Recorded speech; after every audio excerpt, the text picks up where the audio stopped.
പോലെ ഉത്തരവാദിത്തമില്ലായ്മ അങ്ങനെ 1 മണിക്കൂർ വൈകി പോയി ക്ഷമിക്കുക. പിന്നെ ഇപ്പോ ന്യൂ ഇയറിന്റെ കോർഡിനേഷന്റെ ഭാഗമായിട്ട് കുറെ ടെൻഷൻ ടൈമാണല്ലോ, നാളെയാണല്ലോ. കുറച്ച് അറേഞ്ച്മെന്റ്സും ഫോൺ വിളികളായിട്ട് തന്നെ രാവിലെ 7 മണി തൊട്ട് അതിലായിരുന്നു. അപ്പൊ നമുക്ക് എങ്ങനെയാ തുടങ്ങേണ്ട ഐഡിയ? ചോദ്യങ്ങൾ ആയിരിക്കും കുറച്ചുകൂടെ ഈസി. എന്തും ചോദിക്കാം. വെന്യൂ ഇല്ല, ഇനി ചേഞ്ച് ചെയ്യാനുള്ള നേരമില്ല, അല്ലെങ്കിൽ നോക്കായിരുന്നു. Thrissur corporation stadium, palace road അല്ല palace ground, Thrissur corporation stadium അവിടെയാണ്. നാളെ 31 ഉച്ചതിരിഞ്ഞ് 6 മണി മുതലാണ്. 4 മണി തൊട്ട് എൻട്രി തുടങ്ങും. ടിക്കറ്റ് വില കുറച്ച്, പ്രത്യേകിച്ച് ശരിക്ക് 500 ആയിരുന്നു, അത് ക്ലോസ് ചെയ്തു. ഇപ്പൊ 1000 ആണ്. ശരിക്ക് ഇപ്പൊ 5000 വെക്കേണ്ടതാണ്. പക്ഷെ കുറച്ച് കോളേജസ് ഒക്കെ സ്പെഷ്യൽ റിക്വസ്റ്റ് പറഞ്ഞു, സ്റ്റുഡൻസിന് വരാൻ താല്പര്യമുണ്ട്, അതുകൊണ്ട് 1000 രൂപയ്ക്ക് തന്നെ നൽകണം എന്ന് പറഞ്ഞപ്പോൾ ഇനി 1000 രൂപ തന്നെ ആക്കി, കൂട്ടുന്നില്ല. പിന്നെ നാളെ മുതൽ രാവിലെ മുതൽ വെന്യൂല് സൈറ്റില് ടിക്കറ്റ്സ് അവൈലബിൾ ആണ്. കൗണ്ടറിൽ നേരിട്ട് വരുന്നവർക്കും അവിടെ വാങ്ങാവുന്നതാണ്. സാർ, രാജ്യം മുഴുവൻ ദുഃഖം ആചരിക്കുമ്പോൾ ഇങ്ങനെ ഒരു പരിപാടി തൃശ്ശൂർ പോലൊരു ഇത് നടത്തുന്നത് ശരിക്കും പറയാൻ സാധാരണ വെല്ലുവിളിക്കുന്ന പോലെയല്ലേ? അല്ല, ഇത് ആദ്യം ഫിക്സ് ചെയ്ത, അതിനുശേഷമാണ് മരണം ഉണ്ടായത്. നമുക്കറിയില്ലല്ലോ എങ്ങനെയൊക്കെ ഉണ്ടാവുന്നത്. അല്ല, കാരണം കൊച്ചി പോലും പപ്പാനെ കത്തിക്കുന്ന പോലും മാറ്റിവെച്ചു. അങ്ങനെയുള്ള സാഹചര്യത്തിൽ ഇങ്ങനൊരു ഇത് ചെയ്യുന്നത് ശരിക്കും പറഞ്ഞ വെല്ലുവിളി പോലല്ലേ?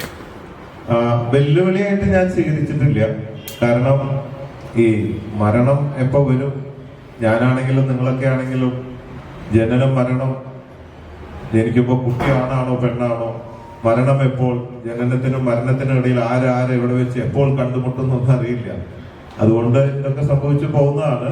പിന്നെ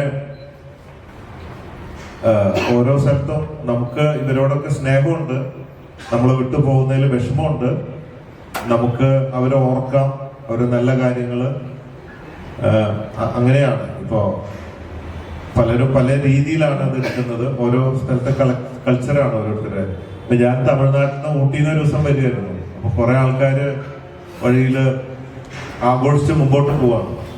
അപ്പൊ കസാരയില് ഒരാളെ ഇരുത്തിയിട്ടുണ്ട്, സിഗരറ്റൊക്കെ കത്തിച്ച് കണ്ണാടിയൊക്കെ വെച്ച് അടിപൊളി എന്നെ പോലെ ക്ലാസ് ഒക്കെ വെച്ചിട്ട് ഒരാള്. അപ്പൊ മുമ്പോട്ട് പോവാണ്. അപ്പൊ നമ്മൾ നോക്കിയപ്പോ നല്ല രസമാണ്. ചെണ്ടൊക്കെ കൊട്ടി ഡാൻസ് കളിച്ച്, ഞങ്ങൾ ഇറങ്ങി ഡാൻസ് ഒക്കെ കളിച്ച് ഇങ്ങനെ കുറച്ച് ദൂരം പോയി. ചേട്ടാ എന്നൊക്കെ പറഞ്ഞ്, അണ്ണ എന്നൊക്കെ പറഞ്ഞ് ഷെയ്ക്കിന്റെ കൊടുത്തപ്പോഴാണ് കൈ തണുത്തിരിക്കുന്നു. അപ്പോ മരിച്ച കേസാണ്. അപ്പൊ മരിച്ചത് അവര് ആഘോഷമായിട്ട് കൊണ്ടുപോകാം. ഒക്കെ നല്ല വീശിക്കൊണ്ടാണ് പോകുന്നത്. അപ്പോ നമുക്ക് ആദ്യം ഈ അമേരിക്ക പോകുമ്പോൾ ഇവിടെ ഇങ്ങനത്തെ സ്ഥലത്തൊക്കെ കാണുമ്പോൾ ഒരു സർപ്രൈസായി. പിന്നെ അവര് പറയുന്നത് ശരിയാണ്, ഈ വ്യക്തി ഇവിടെ നിന്ന് രക്ഷപ്പെട്ടു, ഈ കഷ്ടപ്പാടുകളിൽ നിന്ന് രക്ഷപ്പെട്ടു, അയാൾ രക്ഷപ്പെട്ടു. അയാൾ രക്ഷപ്പെട്ടതിന്റെ സന്തോഷം നമ്മൾ ആഘോഷിക്കുകയല്ലേ വേണ്ടത്. അയാൾ രക്ഷപ്പെട്ടില്ലേ എന്നുള്ളത്. അങ്ങനെയൊക്കെ കാഴ്ചപ്പാടുകൾ നോക്കുമ്പോൾ അതും ശരിയാണ്. എന്നാൽ നമ്മുടെ ഒരു കൾച്ചർ അനുസരിച്ച് നമ്മൾ കരയുകയാണ്. അതൊക്കെയാണ് എന്തായാലും ഇപ്പൊ മുമ്പോട്ട് പോവുകയാണ്. അതായത്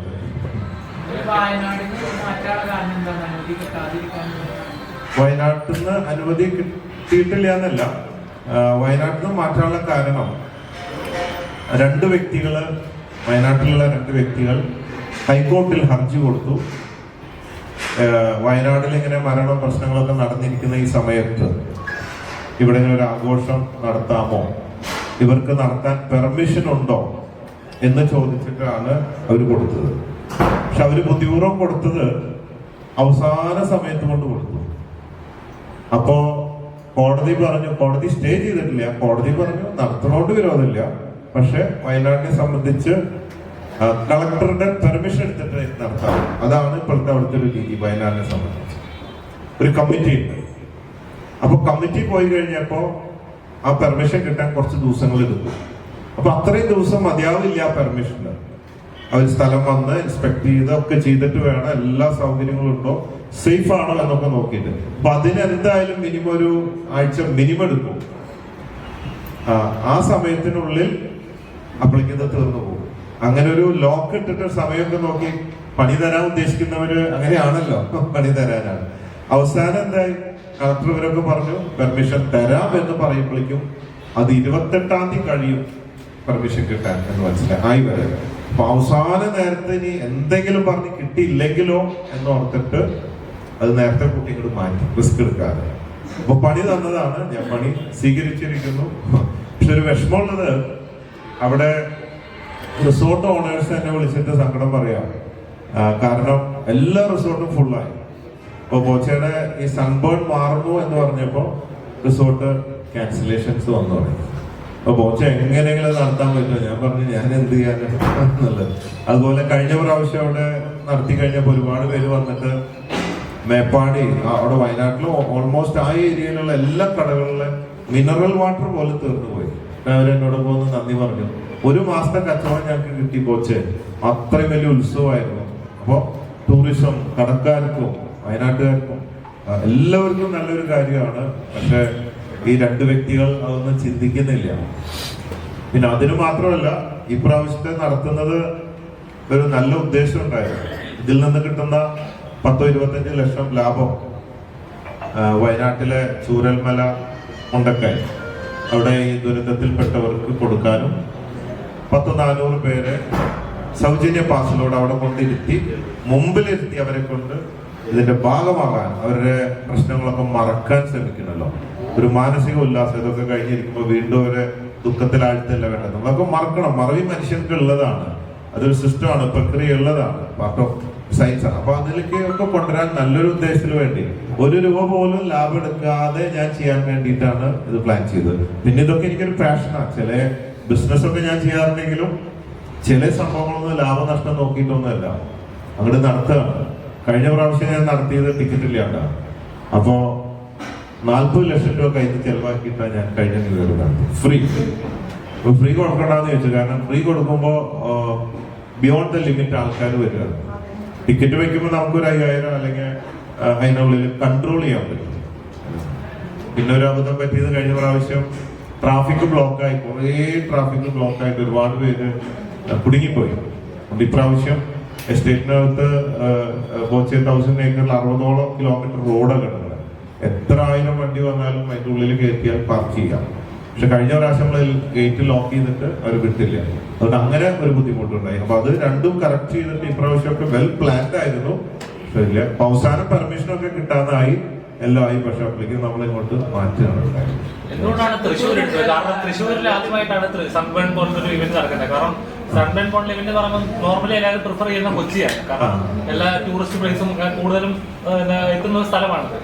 തൃശ്ശൂർ എന്തുകൊണ്ട് തിരഞ്ഞെടുത്തു? ഞാൻ ആക്ച്വലി ബാംഗ്ലൂരാണ് പ്ലാൻ ചെയ്തത്. കാരണം ബാംഗ്ലൂർ എനിക്ക് ബോച്ചെ ക്ലബ്ബ്, റെസ്റ്റോറന്റ്, പിന്നെ ബോച്ചെ ഡിസ്കോത്തിക്ക്, പിന്നെ ബ്രൂവറി, ബീറൊക്കെ ഉണ്ടാക്കുന്നുണ്ട്. നമ്മള് അവിടെ നടത്താമെന്ന് വെച്ചാൽ അങ്ങനത്തെ ഒരു സിറ്റിയാണ് ഇതിന് വേണ്ടത്. പിന്നെ ഞാൻ ആലോചിച്ചു വയനാടിന്റെ ഇപ്പോഴത്തെ ഒരു സിറ്റുവേഷൻ, വയനാട് ടൂറിസം ഒന്ന് പൊക്കിക്കൊണ്ടുവരണം. പിന്നെ എൻ്റെ 1000 ഏക്കർ അവിടെയുണ്ട്. മറ്റുള്ളവർക്ക് എല്ലാവർക്കും കൂടാണല്ലോ, ഇന്ത്യൻ സിറ്റുവേഷൻ അല്ലേ. മറ്റുള്ളവർക്കൊക്കെ ഒരുപാട് ഓപ്ഷൻസ് ഇല്ലേ. വയനാട്ടിന് വേറെ വലിയൊരു സംഭവം ഇല്ല. അപ്പൊ അവർക്ക് വലിയൊരു കാര്യവും പിന്നെ ഗസ്റ്റുകളൊക്കെ അങ്ങോട്ട് വരുമല്ലോ എന്നോർത്തിട്ടാണ് അത് വയനാട്ടിലേക്ക് കൊണ്ടുവരാൻ ശ്രമിച്ചത്.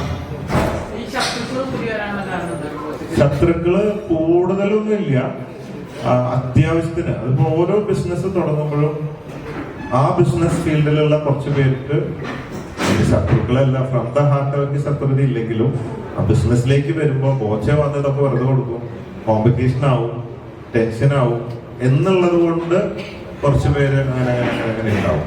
അതെ, ഞാൻ ആരും ഉപദ്രവിക്കാനോ ഒരു ദോഷത്തിനോ ആരെയും പറ്റിക്കാനൊന്നും പോയിട്ടില്ല. എന്നെ കൊണ്ട് പറ്റാവുന്ന സഹായം കൊടുക്കുക മാത്രമേ ചെയ്യാറുള്ളൂ. അതുകൊണ്ട് പേഴ്സണലി ആർക്കും എന്നോട് വൈരാഗ്യം ഉണ്ടാവും എന്ന് എനിക്ക് തോന്നുന്നില്ല.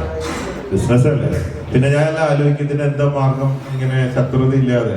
കാരണം എൻ്റെ മുദ്രാവാക്യം conquer the world with love എന്നാണ്. സ്നേഹം കൊണ്ട് ലോകം കീഴടക്കുക. പക്ഷെ ഒരു 90% അത് സാധ്യമാവുള്ളൂ, 100% സാധ്യമാവില്ല.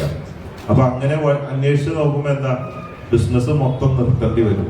ഒരു ബിസിനസ്സും ഇല്ലാതെ, കയ്യിൽ ഒരു പൈസയും ഇല്ലാതെ വഴി കൂടെ തെറ്റിത്തിരിഞ്ഞ് നടക്കുകയാണെങ്കിൽ ആർക്കും ഒരു ബുദ്ധിമുട്ടുണ്ടാവില്ല. അങ്ങനെയൊക്കെ അല്ലെങ്കിൽ ഇത്തിരി ശത്രുത മനോഭാവം ഉണ്ടാവാം. ഇപ്പൊ തൃശ്ശൂർ ആദ്യമായി നടക്കുന്ന വലിയൊരു ഇവന്റ് ആണിത്. അപ്പം ഇത്രയും വലിയൊരു ക്രൗഡ് ഉണ്ടാവാൻ ചാൻസ് ഉണ്ടാവും. അപ്പം എങ്ങനെയാണ് മാനേജ് ചെയ്യാൻ? ഇവിടെ ലിമിറ്റഡാ, ടിക്കറ്റ് വെച്ചിട്ടാണ്. എങ്കിൽ പോലും ആദ്യമായിട്ട് നടക്കുന്ന ഒരു ഇവന്റിനകത്തുണ്ടാകുന്ന, കാരണം കഴിഞ്ഞ കൊച്ചിയിൽ നടന്ന ഒരു ഇവന്റിൽ പോലും പല പ്രശ്നങ്ങളും ഉണ്ടായിരുന്നു. അപ്പം എങ്ങനെയാണ് ക്രൗഡ് കൺട്രോൾ ചെയ്യാൻ? സെക്യൂരിറ്റി ഒക്കെ എങ്ങനെയാണ്? ഇപ്രാവശ്യം ഞാനല്ല കണ്ടക്ട് ചെയ്യുന്നത്, ഞാൻ സ്പോൺസർ ചെയ്യുന്നേ ഉള്ളൂ. Event management association, corporation and വ്യാപാരി വ്യവസായി സമിതി, ഇവരൊക്കെ കൂടെയാണ് ഇത് നടത്തുന്നത്. ഞാൻ സ്പോൺസർ ചെയ്യാണ്. അതുകൊണ്ട് അവരൊക്കെ വളരെ നല്ല രീതിയിൽ തന്നെ അതൊക്കെ ചെയ്തിട്ടുണ്ടാവുന്നതാണ് എൻ്റെ വിശ്വാസം. അതിനുവേണ്ടി വളരെയധികം അവര് പോലീസ് വന്ന് ചെക്ക് ചെയ്യലും പിടിക്കലും ബാരിക്കേഡ് തിരിക്കലും ഒക്കെ ആയിട്ടുള്ള രീതിയിൽ വളരെ സേഫ് ആയിട്ടാണ് ചെയ്യുന്നതെന്നാണ് അവരൊക്കെ അറിയിച്ചിട്ടുള്ളത്. പലപ്പോഴും കോച്ചയുടെ കൂടുതലായിട്ട് വിമർശനം വരുന്നത് ഈ സംസാര ശൈലിയാണ്.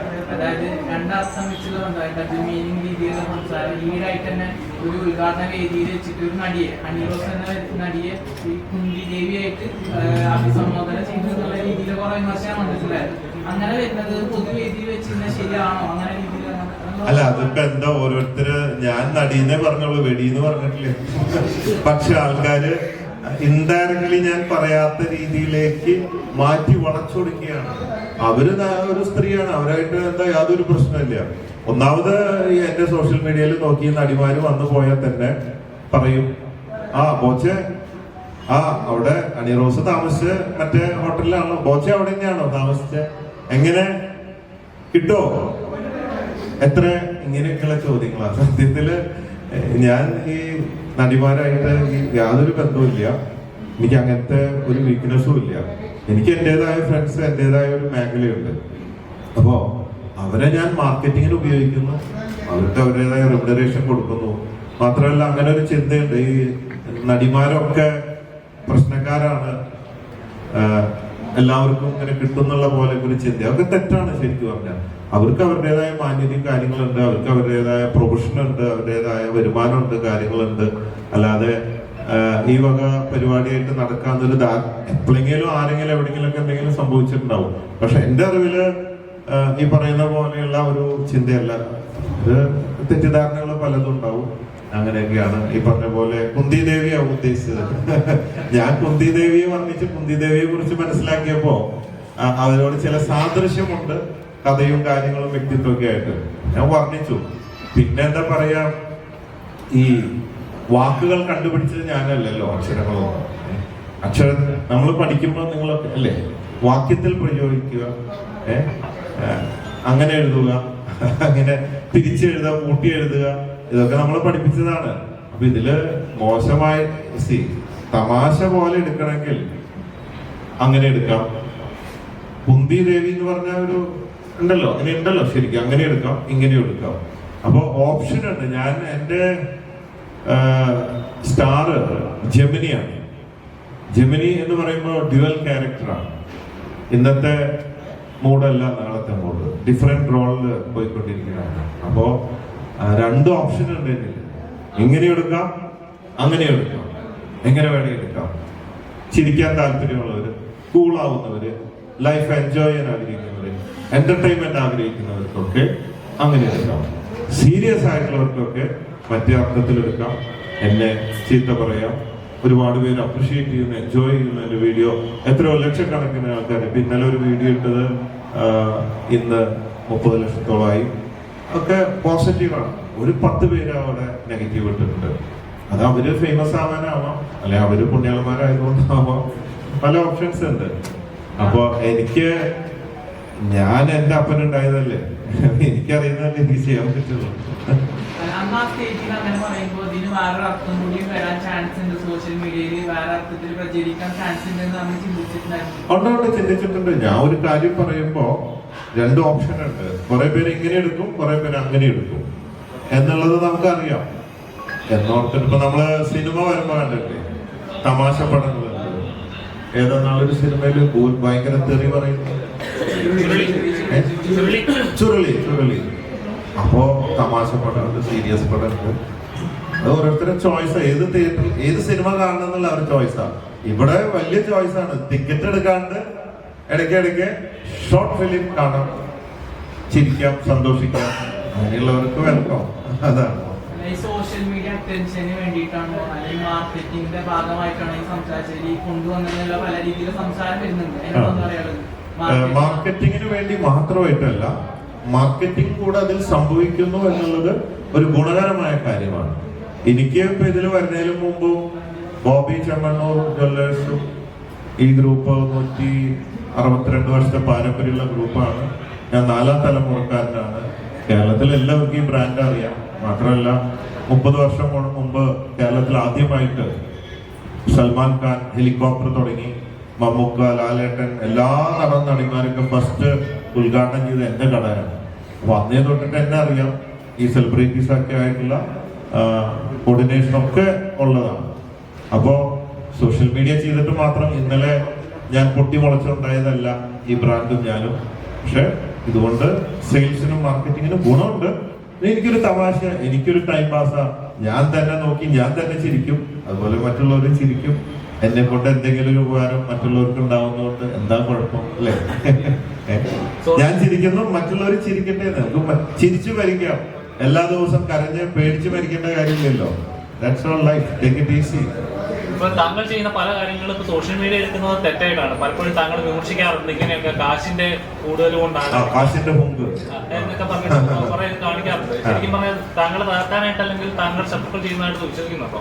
ഒരു 10% ആൾക്കാർ എന്ത് നല്ലത് ചെയ്താലും, ഇപ്പൊ അബ്ദുൾ റഹീമിനെ രക്ഷിക്കാൻ വേണ്ടി ഒരു ഭിക്ഷക്കാരനായിട്ട് പെട്ടിയെടുത്ത് ഇറങ്ങി.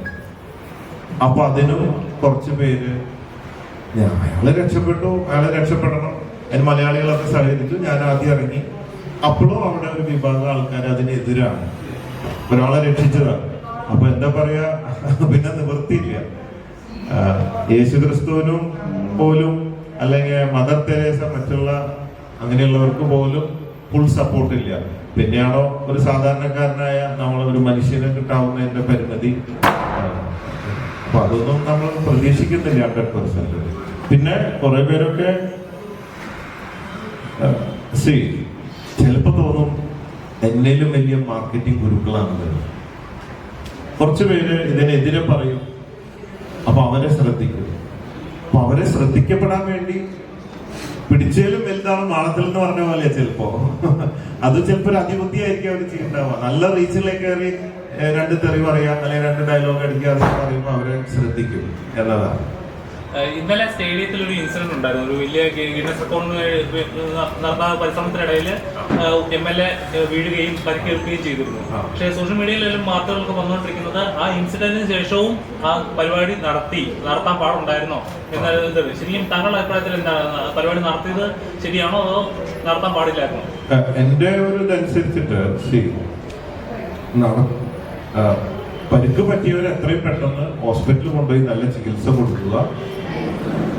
പരിപാടി ഭൂരിപക്ഷ ആൾക്കാർ അവിടെ നിൽക്കുന്നവർക്ക് നടക്കണമെന്ന ആഗ്രഹമാക്കി നടത്തുക.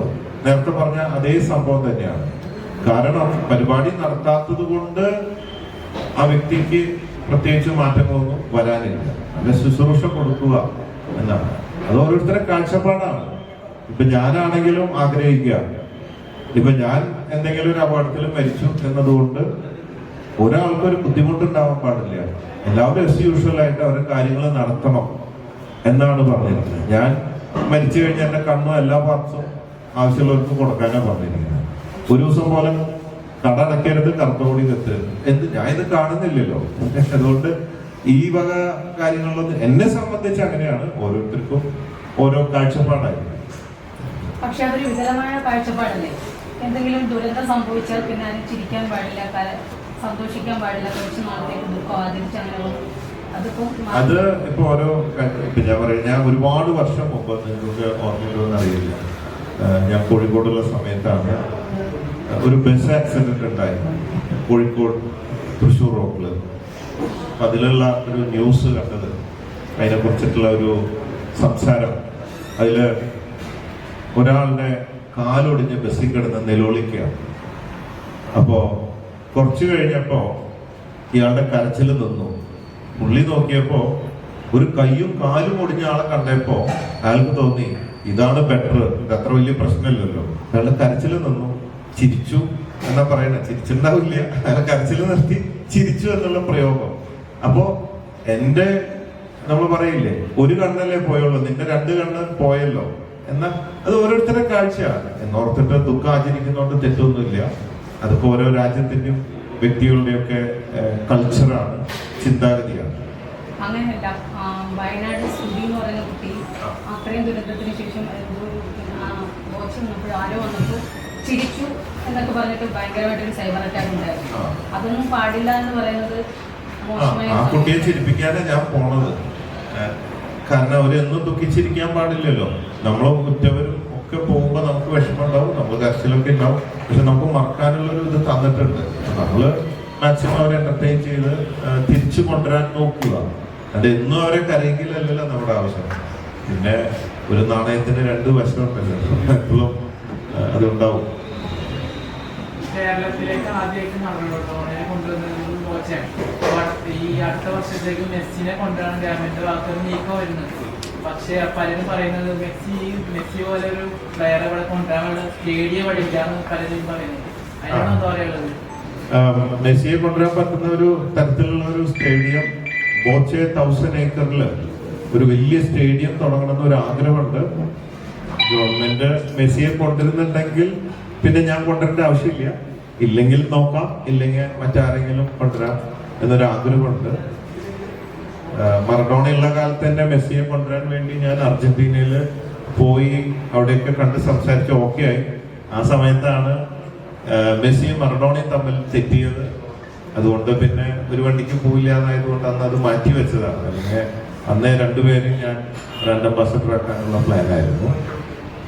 ആദ്യം കൊണ്ടുവരുന്നതിന് മുന്നേ തന്നെ സ്റ്റേഡിയം പണിത് മുഴുവനാക്കിയതിനു ശേഷം കൊണ്ടുവരാണോ നല്ലത്? ഇപ്പോഴത്തെ കറണ്ട് സിറ്റുവേഷനിൽ കൊണ്ടുവരാണോ? അല്ല, ഞാൻ കൊണ്ടുവരുമ്പോ സ്റ്റേഡിയം സെറ്റ് ചെയ്തിട്ടേ കൊണ്ടുവരുള്ളൂ. ഒരു ഓപ്ഷൻ വയനാടാണ്, അവിടെ ഇഷ്ടംപോലെ ലാൻഡ് ഉണ്ട്. അല്ലെങ്കിൽ പിന്നെ ഇവിടെ എനിക്ക് ഒരു 62 ഏക്കർ ഭൂമി ഉണ്ട്, അല്ലെങ്കിൽ വേറൊരു ലാൻഡ് വാങ്ങാൻ നോക്കുന്നുണ്ട്. അങ്ങനെ വലിയൊരു സ്ഥലത്ത് സ്റ്റേഡിയം, അതിനോട് ബന്ധപ്പെട്ട സൗകര്യങ്ങളൊക്കെ ഒരുക്കിയിട്ട് ഒരു 1 ഡേ സെലിബ്രിറ്റി മാച്ച് വെക്കുക. പിന്നെ അതിനുശേഷം അർജന്റീനിയൻ കോച്ചസിനെയൊക്കെ കൊടുത്തിട്ട് ട്രെയിനിങ് കൊടുക്കുക. അങ്ങനെയൊക്കെ ഒരു നമ്മുടെ കാലത്ത് തന്നെ ഒരു വേൾഡ് കപ്പില് ഇന്ത്യ കളിക്കെങ്കിലും ചെയ്യണം എന്നുള്ളൊരു ആഗ്രഹമുണ്ട്. അതിൽ എന്തുകൊണ്ടും കേരളത്തിൽ നിന്ന് കുറച്ച് പേരുണ്ടാവണം എന്നൊക്കെ ഒരു ആഗ്രഹമുണ്ട്. അതിനു വേണ്ടി ശ്രമിച്ചു നോക്കണം എന്നൊക്കെ ഉണ്ട്.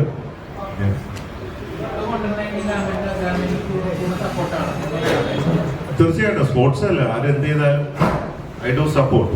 തീർച്ചയായിട്ടും നല്ല കാര്യമല്ലേ.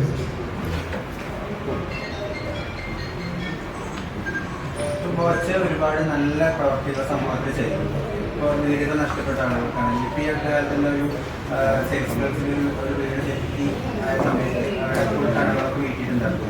അപ്പം അങ്ങനെ ഒരുപാട് നല്ല കാര്യങ്ങൾ ചെയ്ത സമയത്ത് അതൊക്കെ സോഷ്യൽ മീഡിയയിൽ വീഡിയോ ആയിട്ട് വരുന്ന സമയത്ത് ഒരുപാട് നെഗറ്റീവ് കമൻസ് വരാറുണ്ട്. ഇപ്പോൾ ഒരു ഹൈപ്പിന് വേണ്ടി ചെയ്യുന്നതാണ്, അല്ലെങ്കിൽ ഒരു കൈ ചെയ്യുന്നത് വലുത് കൈ അറിയാൻ പാടില്ല അങ്ങനത്തെ ഒരു സിസ്റ്റം ശരിക്കുന്നുണ്ട്. അങ്ങനെ ഈ വീഡിയോ ചെയ്തത് ഒരു നല്ല കാര്യമായിട്ട് തോന്നുന്നു. അല്ല, നമ്മളിപ്പോ എന്ത് ചെയ്താലും കുറച്ച് പേര് അതിനെ ഇതാക്കിക്കൊണ്ടിരിക്കുന്നു. നമ്മൾ ഒരുപാട് വീട് വെച്ചു കൊടുത്ത് ഒരുപാട് കാര്യങ്ങൾ ചെയ്തിട്ടുണ്ട്. ഞാൻ കാസർഗോഡ് ടു തിരുവനന്തപുരം 812 കിലോമീറ്റർ ഓടുമ്പോൾ ഞാൻ അന്ന് തിരുവനന്തപുരത്ത് വെച്ച് മുഖ്യമന്ത്രി വഴി 13-14 കോടി രൂപയാണ് ചെക്കായിട്ട് കൊടുത്തിട്ടുള്ളത്. അന്ന് പോലും അതിനെതിരെ പലരും പറഞ്ഞിട്ടുണ്ട്. ഞാനൊരു 100 കോടി രൂപയെങ്കിലും എൻ്റെ ഒരു 10-25 വർഷത്തിനുള്ളിൽ ചാരിറ്റിക്കായിട്ട് ചെയ്തിട്ടുണ്ട്. പക്ഷെ നമ്മൾ എന്തൊക്കെ ചെയ്താലും നമ്മളൊന്ന് പ്രതീക്ഷിക്കണം, കുറച്ച് പേരെങ്കിലും നമ്മളെ അത് നെഗറ്റീവായിട്ട് പറയുമെന്ന് നമുക്ക് മനസ്സിലായിട്ട് തന്നെ ചെയ്യണം. അപ്പൊ നമുക്കൊരു വിഷമം ഉണ്ടാവില്ല. നമ്മൾ പ്രതീക്ഷിക്കുന്നതാണ്. അത് ഹ്യൂമൻ സൈക്കോളജിയാണ്, അത് വേണം. എല്ലാവരും പോസിറ്റീവായ പിന്നെ എന്താണ്, നെഗറ്റീവ് ഉണ്ടാകുമ്പോഴാണ് നമുക്കത് പോസിറ്റീവ് ആക്കാൻ പറ്റുള്ളൂ. അപ്പോ അങ്ങനെയാണ്. പിന്നെ നമ്മുടെ ഒരു സന്തോഷം ഉണ്ടല്ലോ, നമ്മളിപ്പോ ആർക്കെങ്കിലും വേണ്ടി ചെയ്യുമ്പോ അവരുടെ മുഖത്തൊരു സന്തോഷമുണ്ട്. അത് കാണുമ്പോൾ നമുക്കൊരു എനർജി മുമ്പോട്ട് പോവാൻ. അത് പൈസ കൊണ്ട് കിട്ടില്ല. അതാണ് അതിന്റെ ഏറ്റവും വലിയൊരു സുഖം. ബാക്കി സുഖങ്ങളൊക്കെ നല്ലതാണെങ്കിലും ഇത് അതുക്ക് മേലെ കിട്ടുന്ന ഒരു എനർജിയാണ്, ശരിക്കുള്ള ഒരു വികാരമാണ്. അതെനിക്ക് കിട്ടുന്നുണ്ട്. പിന്നെ ബാക്കിയുള്ളവരെന്ത് പറയുന്നതൊന്നും എന്നെ സംബന്ധിച്ച വിഷയമല്ല. ഞാൻ എന്നെ കുറിച്ച് ഞാൻ എന്റെ മനസ്സാക്ഷിയോട് എനിക്കൊരു ഉത്തരവുണ്ട്. ഞാൻ എന്താണ് ചെയ്യുന്നത് എന്നുള്ളത് അത് ധാരാളം അറിയുന്നു. ഇപ്പൊ താങ്കൾ ഒരുപാട് ചാരിറ്റി കാര്യങ്ങൾ ചെയ്യുന്നു, പലർക്കും നല്ല ജീവിതങ്ങൾ കൊടുക്കുന്നു. പക്ഷേ ഇതേപോലെ തന്നെ നമ്മുടെ സർക്കാർ പല പദ്ധതികളും കൊണ്ടുവന്നിട്ടുണ്ട്. പക്ഷെ ഒന്നും അതിൽ നടപടിയായിട്ടില്ല. പലർക്കും വീട് ദാനം കൊടുക്കുന്നു, വീട് പണിയിലൊക്കെ പല സ്കീമുകൾ കൊണ്ടുവന്നിട്ടുണ്ട്. പക്ഷെ പലതും നടപടിയായിട്ടില്ലായിരുന്നു. ഇത്രയും ഫണ്ടുകൾ നമ്മൾ ചാരിറ്റിക്കായിട്ട് ഒരാൾ ഇടുമ്പോൾ പോലും നമ്മുടെ സർക്കാർ എന്ന് ചെയ്യേണ്ടത് വെച്ചാൽ അവർക്ക് അറ്റ്ലീസ്റ്റ് പറഞ്ഞ കാര്യങ്ങൾ എന്തെങ്കിലും ചെയ്യാന്നുള്ളതല്ലേ. ശരിക്കും പറഞ്ഞാൽ നാട്ടിൽ നശിപ്പിക്കുക എന്നുള്ള സ്കീമല്ല അവർ ചെയ്യുന്നത്. എന്തായാലും എനിക്ക് ഇവിടെ ഇപ്പൊ അങ്ങനത്തെ ഒരു സ്കീമിന് സ്കോപ്പില്ല. കാരണം ഞാൻ ഇന്നുവരെ വോട്ട് ചെയ്തിട്ടില്ല. എനിക്ക് ജാതിയില്ല, മതമില്ല, ഒന്നുമില്ല. അത് കാരണം കൊണ്ട് എനിക്ക് അങ്ങനെ ഒരു പ്രത്യേകിച്ച് ഒരു ഗവൺമെന്റിനെ കുറിച്ചിട്ട് പ്ലസ് മൈനസ് ഒന്നും പറയാനുള്ള ഇതില്ല. ഓരോ സ്റ്റേറ്റിനും രാജ്യത്തിനും അവരുടേതായ പരിമിതികൾ ഉണ്ടാവും, പ്ലസ് മൈനസുകളൊക്കെ ഉണ്ടാവും. 100% എന്ന് ലോകത്ത് ആർക്കും ഒന്നും ചെയ്യാൻ പറ്റിയിട്ടില്ല. അപ്പോ അത് വേറെ തന്നെ ഒരു ഏരിയ ആയതുകൊണ്ട് എനിക്ക് അതിനെ കുറിച്ചിട്ട് ഞാൻ പറയാൻ താല്പര്യമില്ല. ഇപ്പൊ ഏത് ഗവൺമെന്റ് ആയാലും ഒക്കെ പ്ലസ് മൈനസുകൾ ഉണ്ടാവാറുണ്ട് കുറച്ചുകൂടെ. പിന്നെ നമ്മളൊക്കെ ഗവൺമെന്റ് എന്ന് മാത്രമല്ല എല്ലാവരും ചേർന്ന് നടക്കുന്ന കാര്യങ്ങളൊക്കെ ചെയ്യുക എന്നുള്ളത് നമ്മുടെയും കൂടെ ഒരു കടമയാണ്. ആര് ഭരിച്ചാലും നമ്മൾ സപ്പോർട്ട് ചെയ്യുക എന്നുള്ളത് ഒരു വലിയൊരു ഭാഗമാണ്. ഗവൺമെന്റ് മാത്രമായിട്ട് 100% കാര്യങ്ങൾ ചെയ്യാൻ സാധിക്കില്ല എന്നാണ് ഞാൻ മനസ്സിലാക്കുന്നത്. എന്തുകൊണ്ടാണ് വോട്ട് ചെയ്യാറ്? സ്വന്തമായിട്ടുള്ള ഒരു രാഷ്ട്രീയ നിലപാട് അതുണ്ട്. എന്തെങ്കിലുമൊക്കെ നിങ്ങൾക്ക് എന്തൊക്കെ ദുശീലമുണ്ടോ എന്ന് ചോദിച്ചാൽ എന്തെങ്കിലും 2-3 പറയാൻ വരണ്ടേ? ശീലമായി പോയി. പല ശീലങ്ങളിൽ ഒരു ശീലം എന്നേ ഉള്ളൂ. ശരിക്കും ചെയ്യണം, തെറ്റാണ് എങ്കിലും അങ്ങനെയാണ് ഇതുവരെയുള്ള ഒരു ശീലം. അല്ല, അങ്ങനെയൊന്നുമില്ല. ഞാൻ എല്ലാ പാർട്ടിക്കാരോടും എല്ലാവരുമായിട്ട് വളരെ അടുപ്പാണ്. എനിക്ക് അങ്ങനത്തെ വികാരങ്ങളില്ല. ഇപ്പൊ ഇന്ന പാർട്ടി, ജാതി, മതം, എന്റെ ജാതി മനുഷ്യജാതി, മതം സ്നേഹമതം, അങ്ങനെ ഉള്ള യാതൊരു വികാരങ്ങളും എനിക്കില്ല. നമ്മളുടെ സ്നേഹിക്കുക, സ്നേഹിക്കപ്പെടുക, അത് നമ്മുടെ ഒരു അങ്ങനെയാണ് യൂസ്ഡായി. അതാണ് അതിന്റെ ഒരു ഭാഗം.